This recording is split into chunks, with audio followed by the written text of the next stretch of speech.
En direct sur l'île Mode. Mesdames, Messieurs, Shalom, nous sommes ravis de nous retrouver pour un second épisode sur notre série Le thème La mitzvah de monter sur le mont du Temple, organisé par l'île Mode chaque lundi à 17h heure française, 18h en Israël. Pour toutes les informations, les replays, les documents, également pour monter sur le mont du Temple, vous pouvez vous inscrire en bas dans le lien qui se trouve dans la description de la vidéo YouTube. Quelques points que je retiens de la première session. Depuis 1967, nous avons la chance et le mérite de discuter de ce sujet, non plus de manière théorique, mais de manière concrète et pratique. Cette phrase, le mont du Temple est entre nos mains, a changé la donne en intégrant l'emplacement du mont du Temple dans une réalité géopolitique. Ce retour géographique pose de véritables questions halachiques, ce qui explique bien évidemment la vivacité du débat. De plus, ce retour géographique nous fournit des éléments de réponse. Et les décisionnaires qui, dans les générations précédentes, n'avaient pas ces éléments-là, comme par exemple la possibilité de mesurer les limites de l'esplanade du temple. Le deuxième point que je retiens, c'est que malgré les nombreuses informations qu'on a concernant le monde du temple, nous avons souvent des brides d'informations sans véritable organisation pour comprendre. Et c'est pour ça que grâce à toi, Rav Ackerman, on a réussi à clarifier deux points importants dans le premier cours. Premièrement, celui qui monte à l'emplacement du temple lui-même est passible de karet, d'après tous les décisionnaires. Car aujourd'hui, nous sommes considérés comme tmémet, c'est-à-dire impurs par la mort. Et c'est donc dans le Machane Shrina qu'il est interdit formellement de rentrer selon la loi de la Torah. On est chayav karet selon tous les décisionnaires. Et la deuxième chose qu'on a compris, c'est qu'il y a un périmètre où on a, oui, la possibilité de rentrer sur le mont du Temple, selon certains décisionnaires, et c'est ce qu'on appelle le Machane Lévi, et il faut aller au mikvé avant de pouvoir rentrer dans cet endroit-là. C'est donc justement sur ça, sur ce Machane Lévi, que porte la discussion. Ce cours est, comme chaque semaine, Leilou Nishmat, Michel et Gérard Sananès, pour la réussite de nos soldats, pour le retour des otages et la guérison de tous les blessés. Merci de votre fidélité à l'Inmode. Si vous suivez sur YouTube, abonnez-vous pour visionner les prochains épisodes. C'est parti, la mitzvah de monter sur le mont du Temple, deuxième épisode avec le Rav Ackerman. Et tout d'abord, comme tu l'as dit, le cours est consacré chaque semaine. Leilou Nishmat, Michel et Gérald Sananès. Mais ce soir, c'est très particulier parce que c'est le Yartzeit, c'est la Haskara de Avraham Gérald Sananès, Et donc, ces enfants m'ont demandé de consacrer plus précisément à Gérald. Alors, j'ai marqué mon ami Gérald Sananès parce que c'est important de le dire, que j'ai eu la chance d'être ami avec lui, Zichrono Livracha. Et je voudrais préciser uniquement une chose, donc je vais dire son nom en entier, Gérald Avraham, Ben Masoud Venajma Sananès, Zichrono Livracha, Shayom Yom Pekidat Shnato, bien entendu aussi de Michel. Je voudrais rappeler uniquement quelques mots sur la personnalité de Gérald. Gérald était quelqu'un, premièrement, de très généreux et de très modeste dans tout ce qu'il faisait pour le public, pour le Tibour, pour aider la communauté. Et il faisait toujours en silence, il se débrouillait toujours pour que les gens ne sachent pas trop ce qu'il fait. Lorsqu'il était à Nice, il était membre du consistoire, et lorsque nous avons eu la chance, ma femme et moi, j'ai eu la chance d'être à Nice, c'est grâce à Gérald que j'ai pu faire ce que j'ai pu faire, Gérald et Michel, mais au niveau du consistoire, c'est grâce à Gérald, c'est lui qui savait aplanir tous les problèmes. Donc, ceux qui ont fait partie du premier Garin de Shalom Var qui sont venus de Nice à Kfar Adoumim, c'est beaucoup grâce au mérite. D'ailleurs, ils faisaient partie de la famille Sananès. Ils sont venus eux-mêmes, ont fait partie du premier groupe. Et comme c'est grâce à notre communauté que Shalom Var a réussi à faire ce qu'il a réussi à faire, donc c'est beaucoup aussi grâce à Gérald et Michel. Donc il faut le reconnaître au niveau de sa mémoire. Et la deuxième chose, c'est que quand il est venu en Eretz Israël, à part toutes les bonnes choses qu'il a fait, Gérald était aussi le président pas Midreshet Yehuda, à l'époque ça s'appelait Merkaz Yair, le centre Yair, lorsqu'il venait en Israël. Il était lui-même, il venait d'Oran, donc il avait un lien sentimental avec Manitou, bien qu'il n'a pas eu la chance tellement en France d'être l'élève de Manitou. Mais malgré tout, avec ce lien oranais, il a décidé qu'il s'occupait, il savait s'occuper d'organisation, et donc il a beaucoup donné.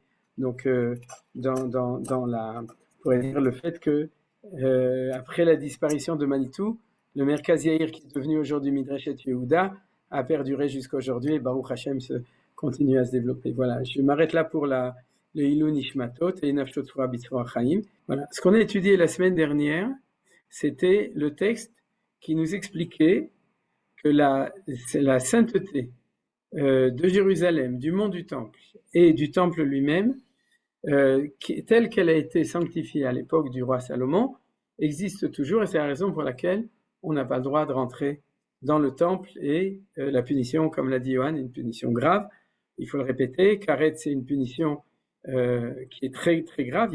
Il y a 36 sur les 613 mitzvot, il y a 36 mitzvot sur lesquels il y a Karet. La plupart d'eux ne sont pas réalisables aujourd'hui, comme le fait de reproduire un encens comme il est marqué dans la Torah, etc. Donc il n'y a pas tellement de Karet actuels, c'est ça que je veux dire. Il y en a peut-être une dizaine, une quinzaine, une vingtaine. Il y a une vingtaine de mitzvot dans la Torah qui sont une gravité. Je me garderai bien entendu de dire quels sont ces mitzvot, mais en tout cas, celle de rentrer à l'endroit du temple, si on le fait bémézit, en toute conscience, alors c'est Chiyuv Karet. Comme je rappelle, il y a beaucoup de gens parmi nous qui sommes montés sans le savoir. On était shogeg, on était tinok shenishba, on ne savait pas du tout.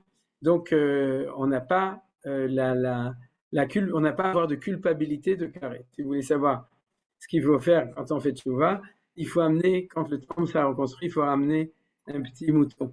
Alors, vous pouvez déjà commander chez votre boucher habituel un mouton entier en bonne santé pour l'amener dès que le temple sera reconstruit. En tout cas, pour l'instant, c'est uniquement de faire tchouva comme toutes les bêtises qu'on a fait sans le savoir quand on était jeune. Alors, tout ça, c'est ce qu'on a vu la semaine dernière, mais ce qu'on a vu en plus, c'est ce que Yohan a dit, et je vais quand même, avec votre permission, le reprendre en vitesse pour que les choses soient plus claires, les trois machanot. C'est-à-dire que le fait que la Torah a exprimé précisément que quand on parle du temple, il y a trois cercles concentriques, c'est-à-dire il y a trois endroits différents, au centre le temple, autour le mont du temple et autour Jérusalem. Et quand on parle de Jérusalem, on parle de Jérusalem sanctifiée selon les frontières de Jérusalem qui était telle qu'elle était sanctifiée à l'époque du premier temple et du deuxième temple. Donc, du premier temple d'après le Rambam. Donc, d'où on l'apprend d'un verset de la Torah. Alors, regardez, Vaïdaber Adonai el Moshe les morts, Savet Bene Israël, Vishalchou mina machane, Kol Tsaroua, Vekol Zav, Vekol Tameh la Nefesh. En français, je l'ai mis en hébreu et en français exprès de cette manière-là, c'est qu'on doit renvoyer du camp les lépreux. Le Zav, c'est quelqu'un qui est atteint de flux. Ouais, il y a le flux, je ne sais pas comment c'est. C'est-à-dire, il y en a qui l'appellent autrement la gonorrhée, c'est-à-dire, c'est une maladie, j'ai oublié comment on appelle ça. Bon, en tout cas, c'est quelque chose qui sort du corps des hommes, comme bon, bref, c'est comme Nida et Baal Kérim. C'est-à-dire, c'est tout ça, et Vechol Tameh la Nefesh, ou les gens qui étaient en contact avec un mort. C'est-à-dire, tout cela doit être renvoyé du camp. Et Rashi explique qu'il y avait 3 camps lors de leurs âmes. À l'intérieur des tentures était le camp de la Shrina, autour duquel campaient les Levim, le camp des Levim. À partir de là jusqu'à l'extrémité du camp des drapeaux, dans les 4 directions s'étendait le camp des Israélim. Le lépreux était renvoyé hors des 3 camps. Le Zav était autorisé à demeurer dans le camp des Israélim et renvoyé des 2 autres, c'est-à-dire le camp des Lévim et le camp de la Shrina. Quant à celui qui s'était rendu impur pour une âme, il était autorisé à demeurer dans le camp des Lévim et à plus forte raison dans le camp d'Israël. Il n'était renvoyé que dans celui de la Shrina. Nos maîtres ont déduit toutes ces règles dans le traité de Psachim et à partir du texte. Pourquoi c'est très beau? C'est que vous avez 3 camps et 3 limites de frontières, et l'ordre dans le verset respecte, c'est-à-dire le Tsaroua, celui qui est lépreux, est renvoyé même de Jérusalem. Le Zav peut être dans Jérusalem et est renvoyé du mont du temple. et le tamé la nefesh, celui qui est impur de la mort, est envoyé du temple, ou à l'époque du tabernacle, mais peut résider dans le camp des Lévi'im et dans le camp d'Israël. Vous avez vu, c'est pour ça que je le reprends, de bien se mettre en mémoire qu'il y a 3 niveaux d'impureté et 3 camps. Et chacun, selon l'ordre précis qui est marqué dans la Torah, c'est pour ça que je l'ai mis aussi en français comme ça. Le premier, c'est le plus grave, renvoyé de partout. Le deuxième, un peu moins grave, il a le droit de rentrer dans le camp le plus extérieur, c'est celui qu'on appelle le camp d'Israël. Le troisième, qui est le moins grave, c'est celui qui est impur de l'impureté de la mort. Ça paraît un peu paradoxal, mais c'est comme ça, le Rambam l'explique. À ce moment-là, il n'est renvoyé que du camp de la Shrina. Maintenant, ce qui est important, c'est que quand on rentre en Eretz Israël, donc de nouveau, Mizachar nekevat teshalchu el michutz lamachane teshalchum, velo etamu et machanehem asher ani shochen betocham. C'est-à-dire que la raison pour laquelle c'est interdit, c'est parce que Dieu, la Shrina de Hachem, se trouve là-bas, à 3 niveaux d'intensité différentes, qui sont exprimés toujours par des halachot. D'accord? C'est-à-dire que les lois, et là c'est des lois d'impureté, donc c'est les lois les plus compliquées pour nous à comprendre, puisque à part les lois de Nida et la Netilat Yadayim avant de manger du pain, en gros, ou à d'autres moments où on se lave les mains, on ne connaît pas tellement les lois de pureté et d'impureté, donc c'est pour ça que je le reprends pour que ça rentre dans la tête. Mais de nouveau, donc on a 3 niveaux de la Shrina, on pourrait dire à Jérusalem et au temple. Yerushalayim, ça fait partie de la définition du Mikdash, c'est-à-dire du sanctuaire. Il y a 3 niveaux de Kedusha. Jérusalem, le mont du temple, et le Mikdash, le temple lui-même. Chacun des niveaux étant supérieur, à ce moment-là, il est plus strict au niveau des interdictions d'impureté. Alors, regardons ça dans ce qu'on a vu déjà, ça on l'a vu la semaine dernière, je le reprends. Leur correspondent pour les générations suivantes. De la porte de Jérusalem jusqu'au mont du Temple, c'est comme le camp d'Israël, c'est vrai même actuellement. C'est-à-dire que si vous voyez quelqu'un et vous lui demandez quelle langue tu parles, il dit je parle l'hébreu, à ce moment-là, vous devez le renvoyer de Jérusalem. C'est-à-dire, ok, donc ça, si aujourd'hui il y avait un Metzora selon la halacha, il n'y en a pas actuellement. Les lépreux qui étaient dans le truc, c'est pas la même chose, vous le savez, c'est une maladie qui n'est pas la lèpre de la Torah. Mais s'il y a un Metzora de la Torah, il ne peut pas vivre à Jérusalem, dans la Jérusalem sanctifiée. Il y a d'autres lois, mais c'est la loi de base qui permet de découvrir, on pourrait dire, les différentes frontières.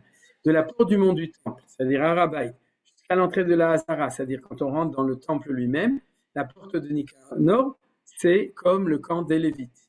De la porte de la Hazara et en dedans, c'est le camp Machane Shrina, c'est le camp de Hachem. Vous avez compris? C'est-à-dire que ce qui était dans le désert va être transplanté à Jérusalem, Harabaït et Beth Amikdash. Alors, le Rambam nous dit, il y a un commandement positif. On va reprendre dans le Rambam ce que je viens de dire. Dans Ilchot Biat Amikdash, c'est-à-dire les lois de l'entrée dans le temple. Il y a un commandement positif de renvoyer toutes les personnes impures, comme il est dit, Tzavet ben Israël vishalchum min hamachane, kol tzarua vekol zav vechol tamel hanefesh.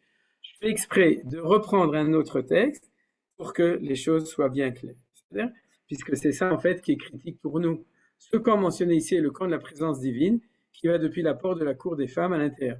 Dois-je en déduire que celui qui a atteint de l'affection lépreuse, celui qui a atteint du flux et celui qui est souillé par un cadavre sont tous au même endroit, c'est-à-dire envoyés du camp de la présence divine? Le verset dit à propos du lépreux, il est impur, il restera isolé, à l'extérieur du camp sera sa demeure. Cela se rapporte au camp d'Israël qui va depuis la porte de Jérusalem à l'intérieur. Donc, le Rambam amène les versets qui montrent que le lépreux ne peut pas résider à Jérusalem. Référence rapide, la faute du lépreux, c'est pas une faute de spiritualité, c'est une faute de société.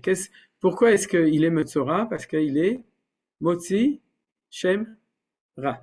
Vous vous souvenez? C'est-à-dire que c'est quelqu'un qui crée la zizanie dans la société, donc il ne peut pas habiter à Jérusalem, la ville de la paix du peuple juif. C'est-à-dire qu'il ne peut pas être ici. C'est pour ça qu'il est renvoyé de là. De même que le lépreux dans l'impureté est sévère. Son renvoi hors du camp est plus sévère que le renvoi des autres. Ainsi, plus l'impureté est sévère, plus le renvoi est sévère. Faites confiance au Rambam. C'est pourquoi on renvoie le lépreux en dehors des 3 camps, c'est-à-dire à l'extérieur de Jérusalem, ce qu'il rend impur en entrant. C'est-à-dire qu'il rentre dans une maison, tout ce qui se trouve dans la maison est impur, contrairement à la personne atteinte de flux. C'est-à-dire, la gravité de l'impureté du Metzora est la plus grave, c'est pour ça qu'il est renvoyé complètement. On renvoie les hommes atteints de flux, ce qu'on appelle Zav. Les femmes atteintes de flux qu'on appelle Zava. La femme Nida, les femmes accouchées en dehors des deux, accouchées, et l'homme qui est Baal Keri aussi, c'est la même chose, en dehors de deux camps, c'est-à-dire à l'extérieur de l'esplanade du temple, parce qu'ils rendent impurs les endroits où ils se couchent, ça soit même en dehors d'une pierre, contrairement au cadavre. C'est-à-dire qu'ils ont un certain niveau d'impureté qui ne nous intéresse pas tant que le temple n'existe pas. Aujourd'hui, il nous intéresse puisqu'on peut monter sur le mont du temple, et donc c'est pour ça qu'ils peuvent rentrer avec leur impureté dans Jérusalem, mais ils ne peuvent pas monter sur le mont du temple. Maintenant, j'ai mis en bleu, une personne impure par contact avec un cadavre, même le cadavre lui-même, peuvent entrer dans l'esplanade du temple. Ainsi qu'il est dit, Moïse prit les ossements de Joseph avec lui signifie dans le camp des Lévites. C'est-à-dire que Moïse, il est Cohen ou non? Il est Cohen, Moïse? Oui ou non? Non, Nicole, il n'est pas Cohen. Il est Lévite. Il est Lévi. Il s'appelle Moshe Lévi. C'est-à-dire, et donc, Moshe Rabbeinu, qui est Lévi, était dans le Machane Lévi. Or, il y a marqué dans la Torah qu'il a pris les ossements de Yosef, et Atzmot Yosef, la Kachimo.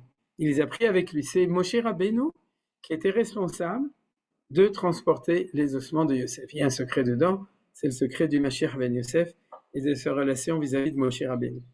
Or, il vient chez Hachem et lui dit, est-ce que je ne devrais pas sortir du camp des Lévites pour habiter dans le camp d'Israël, ou même en dehors du camp, puisque je transporte le cercueil les ossements de Yosef. Donc il lui a dit, est-ce que je peux être dans le camp des Lévites ou est-ce qu'il vaut mieux l'éviter? D'accord? Et à ce moment-là, Hachem lui répond, non, tu peux rester dedans, tu dois rester dans ton Machane qui est Machane des Lévim. Et c'est de là qu'on apprend clairement que toute personne qui est rendue impure par la mort, c'est-à-dire nous tous, pouvons monter sur le mont du temple. Arrêtons de se créer des films comme quoi c'est péché, etc. C'est interdit. Si c'était péché de monter pour nous sur le mont du temple, ça aurait été péché pour Moshe Rabbeinu de rester dans le camp des Lévi'im avec les Atzmot Yosef. Il aurait dû donner les Atzmot Yosef, les ossements de Yosef à quelqu'un d'autre, ou il aurait dû lui changer de camp. C'est-à-dire donc, on a une référence claire dans la Torah que nous pouvons monter sur le mont du temple. À partir de la cour d'Israël et à l'intérieur, c'est-à-dire, alors là j'ai enlevé tout le reste du texte parce qu'il est un petit peu long et compliqué, mais à partir de là, c'est là que celui qui est impur de l'impureté, d'un mort, d'un contact avec un mort, il ne peut pas rentrer, c'est à partir de la cour d'Israël et à l'intérieur. Donc on a vu que le Rambam nous a donné les trois. La personne impure qui est renvoyée de l'esplanade du temple, si elle s'y transgresse, ça c'est très important, c'est-à-dire c'est si on monte sur le Rabaït sans être allé au mikvé ou sans avoir le droit d'aller au mikvé. Parce que par exemple, une femme qui est nida ne peut pas aller au mikvé avant le moment où elle doit y aller, où elle a le droit d'y aller. Pour son mari, pour le couple, c'est le même moment. Par contre, un homme qui a vu un écoulement, il peut aller immédiatement après au mikvé et il peut immédiatement monter sur le mont du temple. Donc pour un homme, la condition c'est d'être allé au mikvé. C'est-à-dire pour une femme, la condition c'est d'être allé au mikvé à condition qu'elle ait le droit d'aller au mikvé à ce moment-là. Quand le temple sera reconstruit, il y aura toutes sortes d'autres limitations pour toutes sortes d'autres cas de figure, mais qui ne sont pas réelles actuellement. La personne impure qui renvoie l'esplanade du temple, si elle s'y rend, transgresse un commandement négatif, comme il est dit, il se retirera du camp. Cela fait référence au camp de la présence divine. Le verset continue, il n'entrera pas dans le temple, cela fait référence au camp des Lévites, et de même, un lépreux qui entre dans Jérusalem se voit infliger la flagellation. Alors c'est quoi la flagellation? C'est que quand quelqu'un transgresse un lot assez, à ce moment-là, c'est ça la punition. C'est-à-dire que quand quelqu'un qui n'est pas allé au mikvé monte sur le mont du temple, il transgresse une interdiction grave, mais pas de karet. C'est la même chose que s'il mangeait du tréphot, nevelot, chazir, ou des choses comme ça. C'est-à-dire, c'est une interdiction qui est grave, parce que c'est un des 613 mitzvot de la Torah. Mais c'est pas karet. De même que le renvoi des personnes impures du temple à la cour d'Israël est un commandement positif. Ainsi, s'ils rentrent, ils transgressent un commandement négatif, comme il est dit, ils ne rendront pas impurs leur camp. Cela fait référence au camp de la présence divine. C'est-à-dire que si jamais, dans ce cas-là, il y a deux interdictions, un positif et un négatif. Une personne impure qui entre dans le temple sciemment et puni de retranchement. Je le relis pour qu'on voit que c'est marqué dans le Rambam. C'est karet, comme il est dit. Et s'il ne lave pas ses vêtements, il ne lave pas sa chair, il portera faute. S'il entre inconsciemment, il amène une offrande de nature variable, comme il est dit. Ça s'appelle Hacham Aloui, comme il est dit. Ou si un Ivanot touche un objet impur, on est passible de retranchement. On amène une offrande que pourrait être entrée à partir de la cour d'Israël et à l'intérieur. Le Rambam le précise, parce que c'est important qu'on le sache. Il n'y a pas de karet si on n'est pas rentré à l'intérieur de la cour d'Israël et à l'intérieur. Qu'est-ce que c'est karet? Karet, c'est retranché. Qu'est-ce qu'on lui fait? On lui raccourcit la vie, en gros. Quoi? C'est une forme de punition céleste. Mais quoi? Mais c'est Dieu qui fait. Nous, on lui fait rien du tout. Ah, c'est pas nous, c'est au niveau divin. Voilà. C'est comme ça d'accord. qu'on dit. Quand quelqu'un est karet, on lui dit les karettes sont cuites. Et donc. Non, mais c'est pas à nous, c'est pas le palais de justice qui le fait. Non, pas le palais de justice. Juste, Merci. je posais la question. Il faut savoir que quelqu'un qui reçoit la bastonnade pour se faire pardonner son karet, donc il se fait sur lui une punition humaine et pardonner de son karet. Ça s'appelle tikkun karet. C'est-à-dire, mais ça peut se faire volontairement.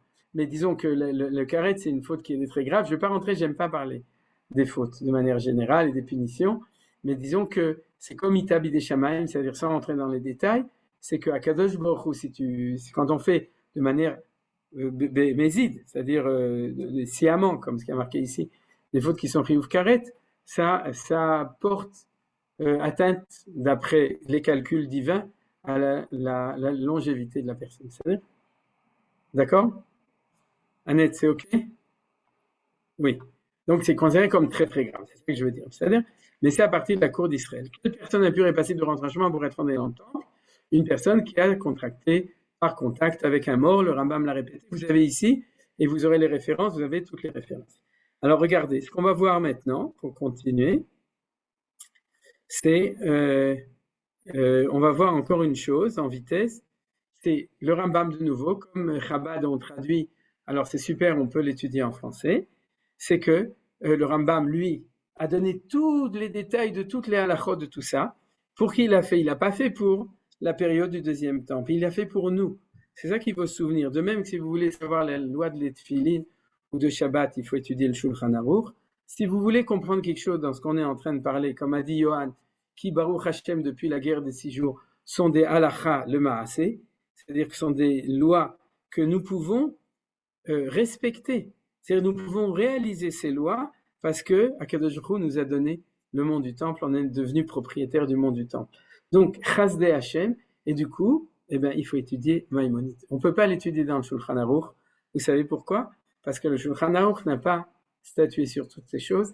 Mais le Rambam, lui, qui était un grand sioniste, et qui voulait que quand le jour arrivera, on sache comment ça se passe, comment reconstruire le temple, ou rentrer ou ne pas rentrer, qui peut rentrer, qui ne peut pas rentrer, a donné des lois qui ont toujours été étudiées, mais qui aujourd'hui, Baruch Hashem, on les étudie ensemble, parce qu'on les étudie, l'ilmod ou lamed, l'ishmor, velasot ou le kayem, pour pouvoir pas seulement les connaître, mais pouvoir les appliquer. Alors, loi de la maison d'élection, chapitre 5, c'est en fait, ce qu'il y a ici, c'est la taille les mesures du mont du temple, parce qu'on va devoir aussi les comprendre.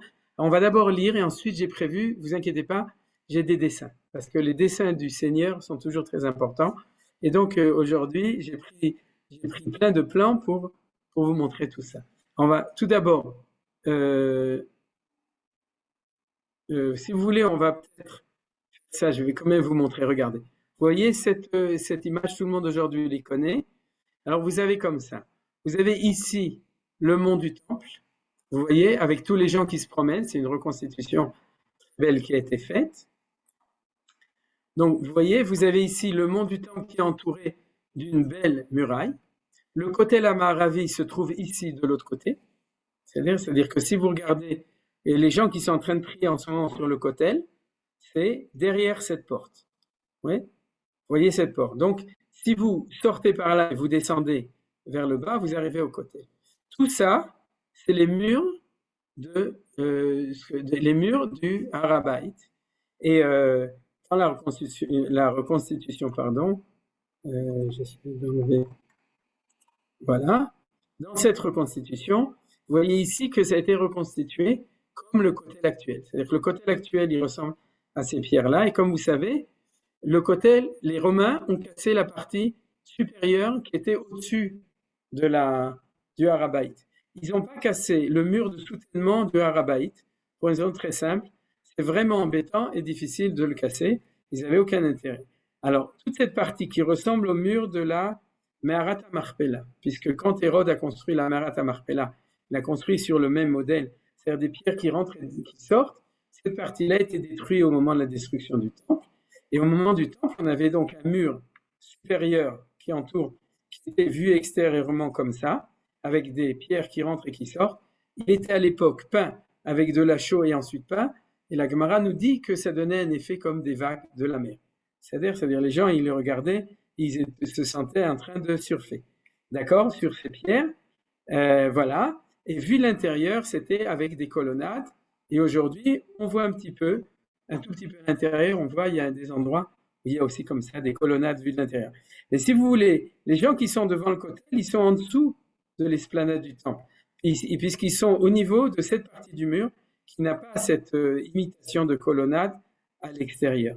Ce mur-là n'existe plus, où il a été reconstruit ultérieurement à plusieurs époques. C'est-à-dire la partie supérieure actuelle que vous voyez dans le côté, c'est celle où il n'y a plus les pierres du temple. C'est-à-dire ces très belles pierres qu'on connaît tous, c'est des plus petites pierres qui montent, c'est la partie supérieure que vous avez ici. Donc, vous avez ici le Harabaït. À l'intérieur du Harabaït, là, on a l'impression qu'il est exactement au milieu. C'est faux, on le verra. Il n'est pas du tout exactement au milieu du Harabaït, mais vous avez donc ici l'entrée de l'enceinte d'Israël, ce dont le Rambam a parlé. Vous voyez, ça s'appelle la porte de Nicanor, Sha'ar Nicanor, et elle était mentionnée puisque c'est la porte d'entrée de Ezrat Israël. Ce périmètre-là, ces murailles-là sont les murailles du temple, de la cour du temple, et ici vous avez le temple, le Mikdash, et c'est là que celui qui rentre de notre temps est passible de karet. Et c'est là que celui qui rentre doit être allé au mikvé pour pouvoir monter sur le Harabaït. Maintenant, vous voyez que vous demandez ici encore une partie du temple. D'accord ? Vous êtes d'accord ? Vous voyez cette partie-là, c'est ce qu'on appelle Ezrat Nashim, l'enceinte des femmes. C'est-à-dire, c'est pourquoi on l'appelle l'enceinte des femmes, parce que vous avez compris, c'est parce que c'est les femmes qui sont enceintes.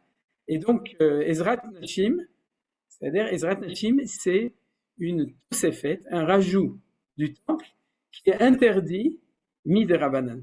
C'est-à-dire que rabbiniquement, on ne peut pas rentrer ici comme si c'était l'enceinte du temple. Bien entendu, il n'y a pas de triouf karet. Il n'y a pas de karet rabbinique. Vous avez compris? C'est-à-dire que c'est interdit par les rabbanim comme si c'était. C'est-à-dire on fait comme si que.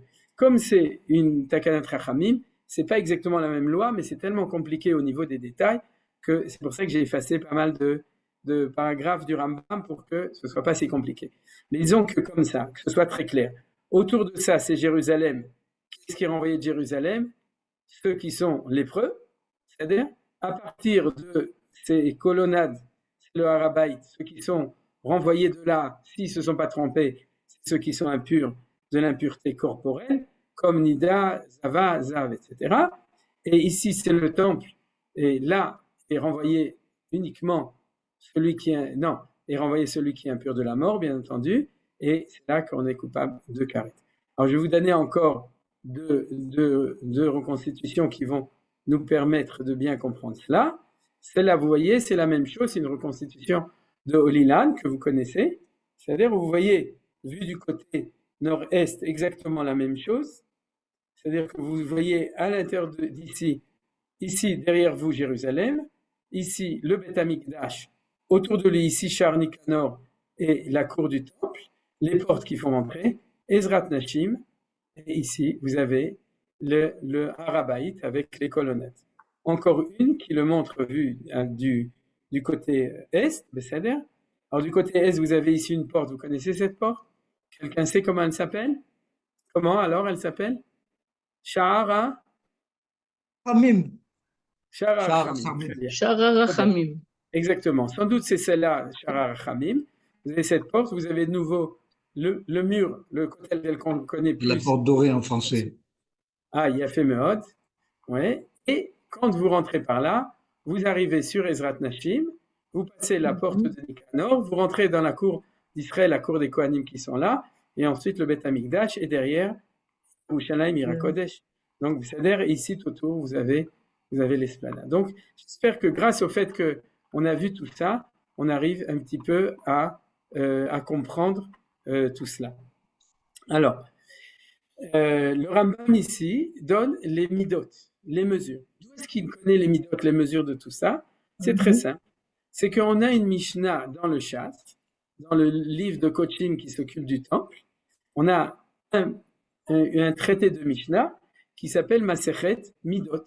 Midot, c'est pas pour que les gens ils ont des Midot Tovot, c'est pour connaître les mesures du temple. On a une Mishnah que Rabbi Yehuda Hanassi a tenu à nous donner, de même que le Rambam a tenu à nous l'enseigner, pour que le jour où on doit reconstruire, on ne dise pas, on ne sait pas, on ne connaît pas, on a oublié, on n'a pas vu, on n'a pas entendu. Oui, c'est très. Alors, de nouveau là, si dans le texte que je vous envoie, vous pouvez rentrer dans un texte de plan général que Chabad a fait. Vous voyez, quand j'appuie dessus, vous pouvez rentrer comme dans l'Internet à un autre endroit. Si ça vous intéresse, comme je vous l'enverrai, vous pourrez le faire. Alors comme ça, le Rambam dit, la montagne du temple, le mont Moria, mesurait 500 coudées sur 500 coudées, était entourée d'une muraille. C'est-à-dire que les trois dessins qu'on vient de voir maintenant, la muraille avec tous les hamoudim autour, elle faisait 500 coudées sur 500 coudées. En bon français, une coudée, c'est environ 50 cm. Donc ça veut dire que la surface du mont du temple sanctifié est de 250 mètres carrés. 500 coudées, 500 amas carrés, ça fait, en gros, sans rentrer dans les détails, 250 mètres carrés. Est-ce que la surface actuelle du Har HaBayit est comme ça? Elle est beaucoup, beaucoup, beaucoup plus grande. C'est-à-dire que la surface du Har HaBayit sanctifié est plus petite que le Har HaBayit actuel. Pourquoi? Très simple. Parce que Hérode, Ordos, a agrandi la surface de manière incroyable pour permettre que ce soit splendide et que le maximum de gens puissent rentrer, mais il n'a pas étendu la sanctification. Il ne pouvait pas le faire puisque c'était Shlomo qui l'avait fait, et au deuxième temple, on ne pouvait pas le faire. Donc le mont Moria, à Mekoudash, le Har HaBayit, c'est 500, entouré d'une muraille. En dedans du Chel, en sein de la Hazara, j'ai sauté 3, qui mesuraient en tout 187 coudées de long et 137 coudées de large, et qui avait cette porte. C'est-à-dire que la partie, le temple et la cour tout autour, mesurent en long 187 et en large 135. Regardons sur la photo ici, oui, c'est-à-dire que vous avez 187 sur 135. Vous avez compris? D'accord? C'est-à-dire que la largeur, c'est 135 coudées, divisé tout par 2, ça fait 135 coudées, ça fait en gros 145, ça fait 70 mètres de large, et 187, disons que ça fait 200 coudées sur 100 mètres. C'est-à-dire que là, c'est 100 mètres sur 70 mètres. C'est grand ou c'est pas grand? C'est pas très grand. D'accord? C'est pas très grand. C'est-à-dire, ce qui est vraiment interdit par la Torah, c'est pas très grand. C'est-à-dire, et ensuite, la Hazara n'était pas au centre du mont du temple.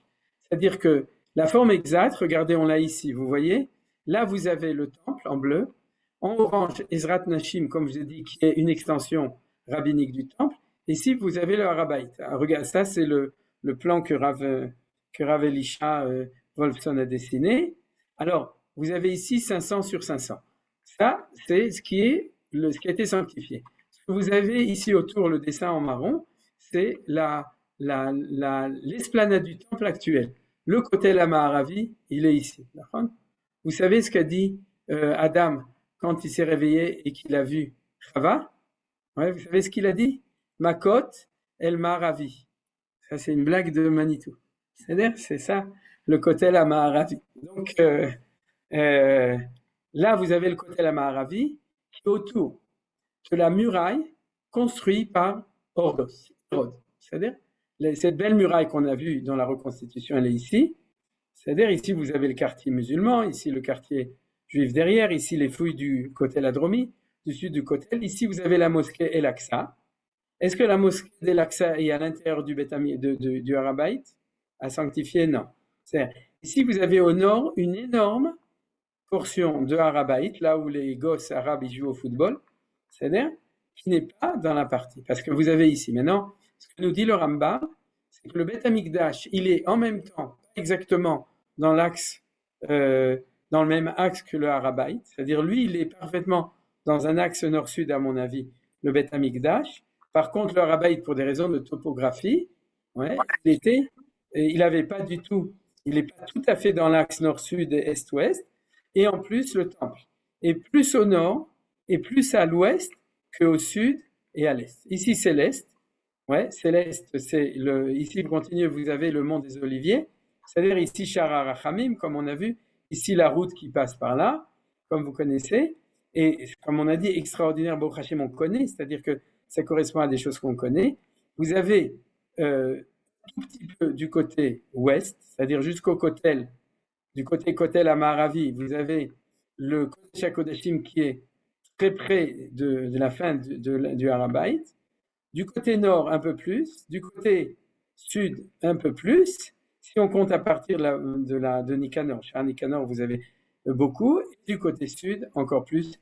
Et c'est même précis. Vous avez ici 70 amas, ici 110 amas, ici 228 amas depuis ici jusqu'ici, et ici de 45 amas ici.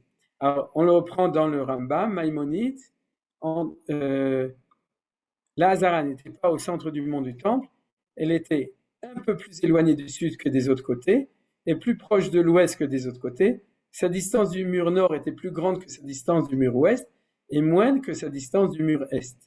En avant de la Hazara à l'est se trouvait la cour des femmes, longue de 135 coudées sur 135 coudées, c'est-à-dire en gros 70 mètres sur 70 mètres. Vous voyez, ici ça c'est 70 mètres carrés, c'est-à-dire la cour des femmes, et comme il a dit, je l'ai lu en vitesse, vous avez ici une disproportion de tous les côtés.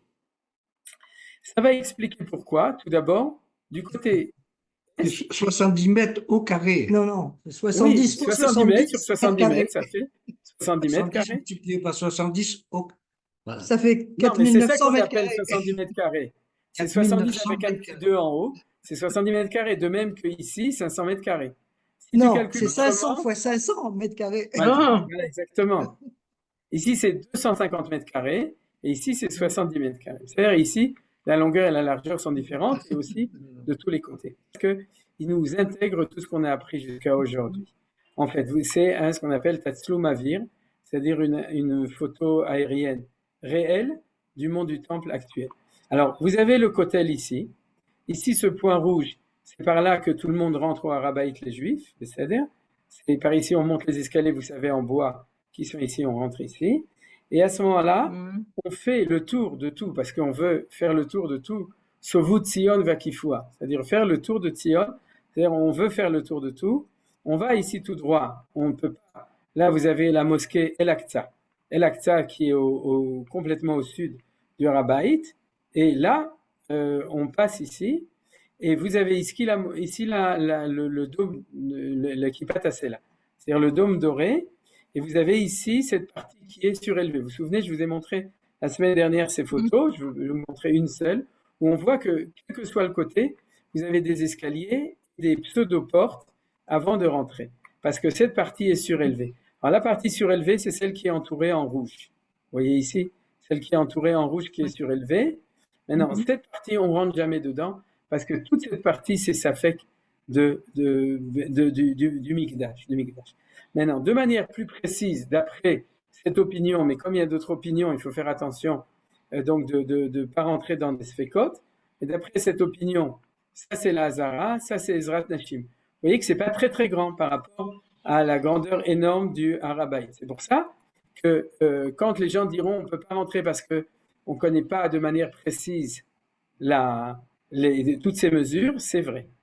Et alors, qu'est-ce qu'on va faire comme on ne connaît pas de manière précise? On va multiplier par 2 souvent. Alors, multiplier le bleu par 2, vous verrez qu'il y a encore beaucoup de place pour passer de tous les côtés. C'est-à-dire, maintenant, c'est ça qu'on fait, on passe comme ça, on reste très loin de la mosquée, du Kippat Hasela, d'accord, du dôme du temple, ce qu'on appelle l'endroit du temple. On reste très loin de l'endroit du Mikdash, on prend des photos pour la première fois tout en pensant que c'est un endroit très très kadosh. Et ici, on reste complètement contre la muraille. Pourquoi? Parce que c'est l'endroit où la distance avec ici n'est pas très très grande par rapport à Ezrat Nashim. Comme on ne veut pas s'approcher de Ezrat Nashim, bien que c'est pas chiyuv karet, on reste complètement là. Et quand on arrive à cet endroit qui est complètement d'est en ouest, toutes les portes sont ouvertes vers le Kodesh HaKodashim, c'est à cet endroit-là qu'on prie. Après, on continue. Ici, on passe par là et on fait le tour et on sort par ici. C'est-à-dire que dans ce tour que vous voyez, on ne s'approche pas du tout de l'endroit ni de cette région qui est surélevée, qui est à 100% l'endroit où peut être le temple. C'est-à-dire quelqu'un qui ne monte jamais ces escaliers ne s'approche, risque de rentrer dans les Ezrat Nashim, Chas v'Shalom, mais ne risque jamais de rentrer dans la Hazara. La raison, c'est qu'on l'a vu la semaine dernière dans le Rambam. Le Rambam disait, quand tu es sur la Rabaï, tu montes dans les Ezrat Nashim, tu montes 3 escaliers. Ensuite, tu montes 15 escaliers de Shar Nikanor. Ces escaliers que je vous ai montrés dans les photos de réalité, qu'il faut monter sur la Rechava qui est plus haute, qui est celle sur laquelle se trouve le Beth Amikdash. Donc, cette Rechava est plus grande que le Beth Amikdash, mais en tout cas, elle est toute Safek Beth Amikdash. C'est-à-dire, il y a marqué en bel hébreu, El Ikanes le Shetarzi. C'est-à-dire, on rigole pas avec ce genre de choses.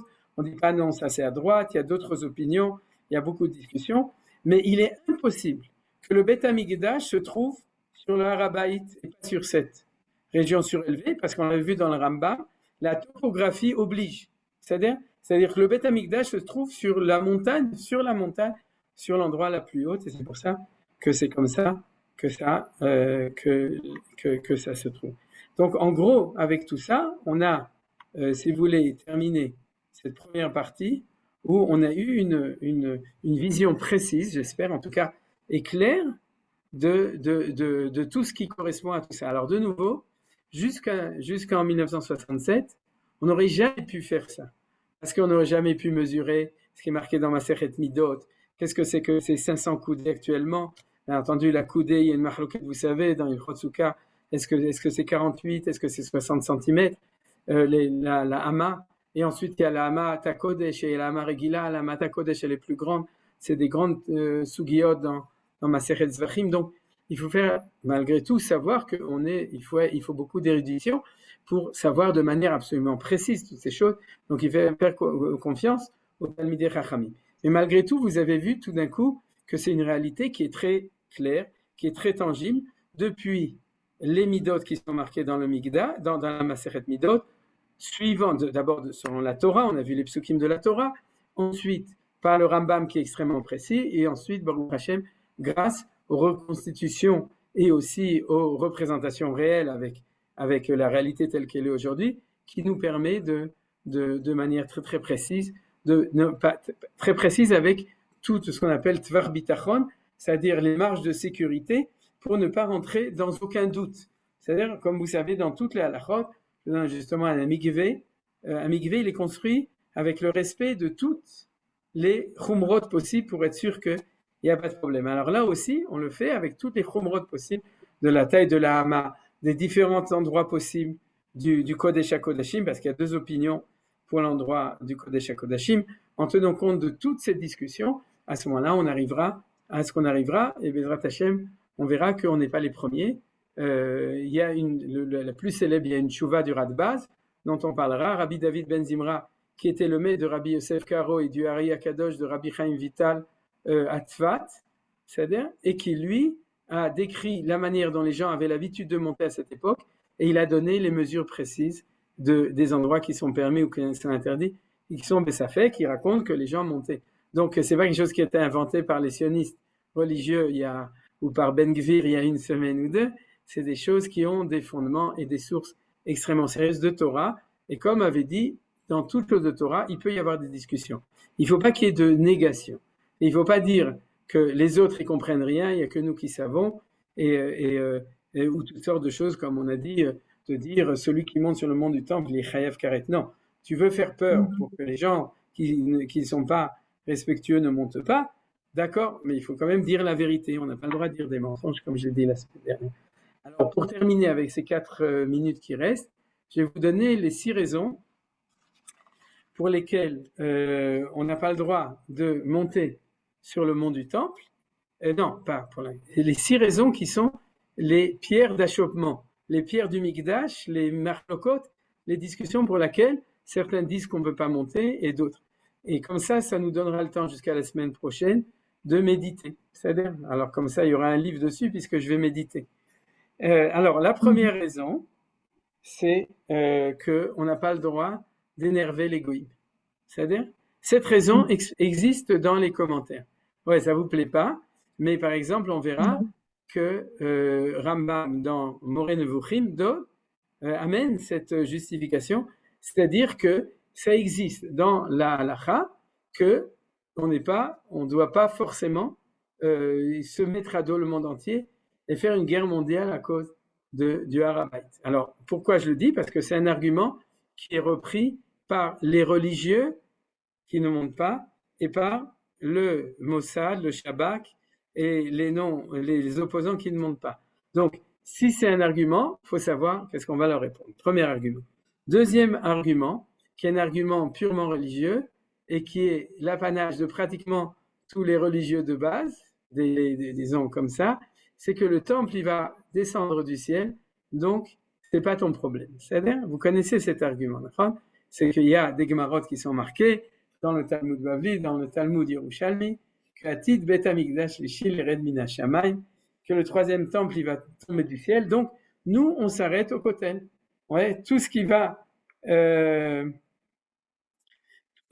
toutes ces questions de monter pour mettre notre propriété dessus, tout ça, ça ne sert à rien, ou c'est pas du tout ce que le bon Dieu il veut, puisque le temple, il va monter du ciel, il va descendre du ciel. Deuxième argument. Le troisième, c'est que, et ça on le verra en détail, c'est qu'il y a des rabbanim qui s'opposent en disant que les exigences de purification sont beaucoup plus strictes que ce que j'ai présenté. C'est-à-dire, tu vas au mikvé, tout va bien.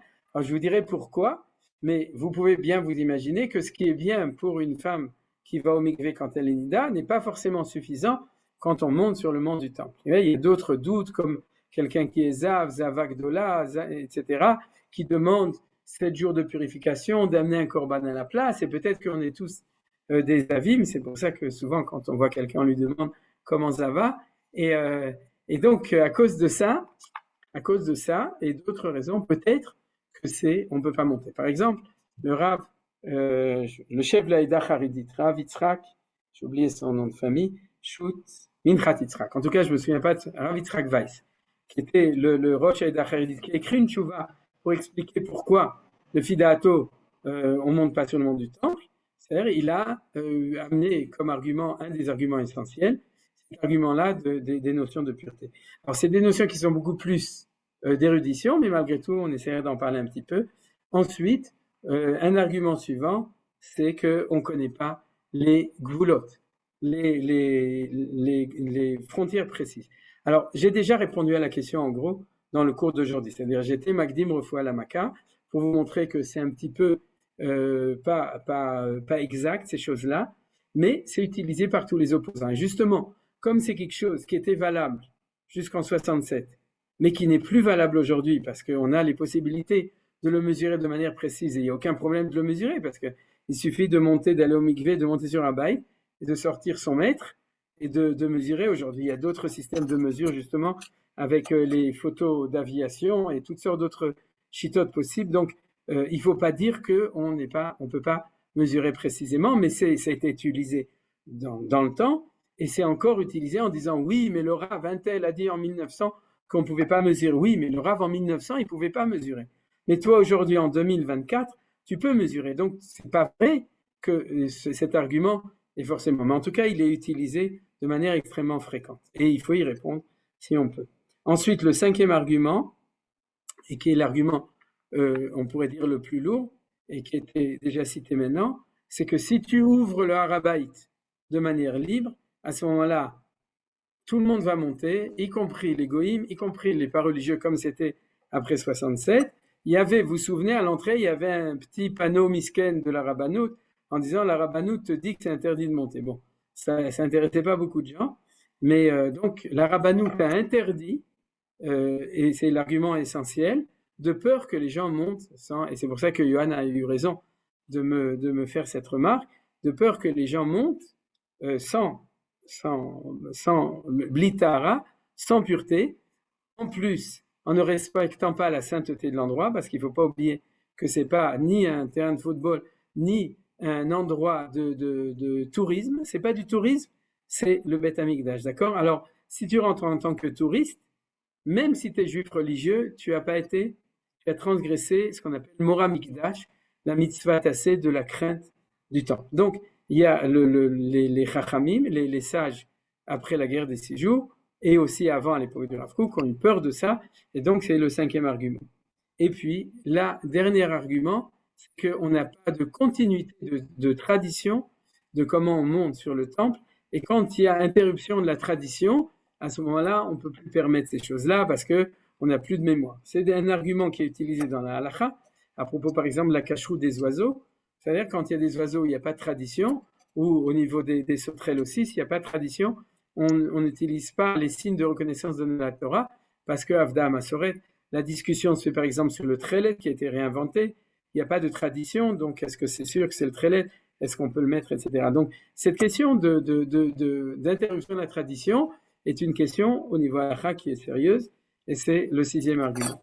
Voilà, il est 19h02, et après avoir pris ces 2 cours, Bezrat Hashem, la semaine prochaine, on sera vraiment beaucoup plus avancé, parce que je pense que vous comme moi, vous avez plus intégré les bases qui permettent de comprendre les discussions. Vous comprenez pourquoi j'ai pris ce cours, avant de rentrer dans les discussions, pour pouvoir comprendre beaucoup plus précisément les arguments pour et les arguments contre, et on les prendra. Bezrat Hashem, ce sera le cours de la semaine prochaine. Alors donc, est-ce que quelqu'un malgré tout a une question? J'imagine qu'il y a des questions. Moi, j'ai une question. Bonjour. D'accord. Shalom Merci bracha. beaucoup. Quand on va dans les tunnels du Kotel, Ouais. il y a un endroit où on nous a dit que c'est vraiment face au Kodesh à Kodashim. Et c'est libre de passer comme ça. Et beaucoup de monde prie, beaucoup de femmes, c'est les femmes. Alors, c'est dans les limites ou pas dans les limites? Ouais. Alors, la réponse à ta question, c'est que tu restes toujours en dehors du mont du Temple quand tu es là-bas. C'est-à-dire que c'est Shar Kiponus, c'est exact, non, cette porte-là, Shar Kiponus, c'est l'endroit où il y a la synagogue du Rav Getz, Zecher Mori Verabi Zecher Tzadik Vekadosh Libracha.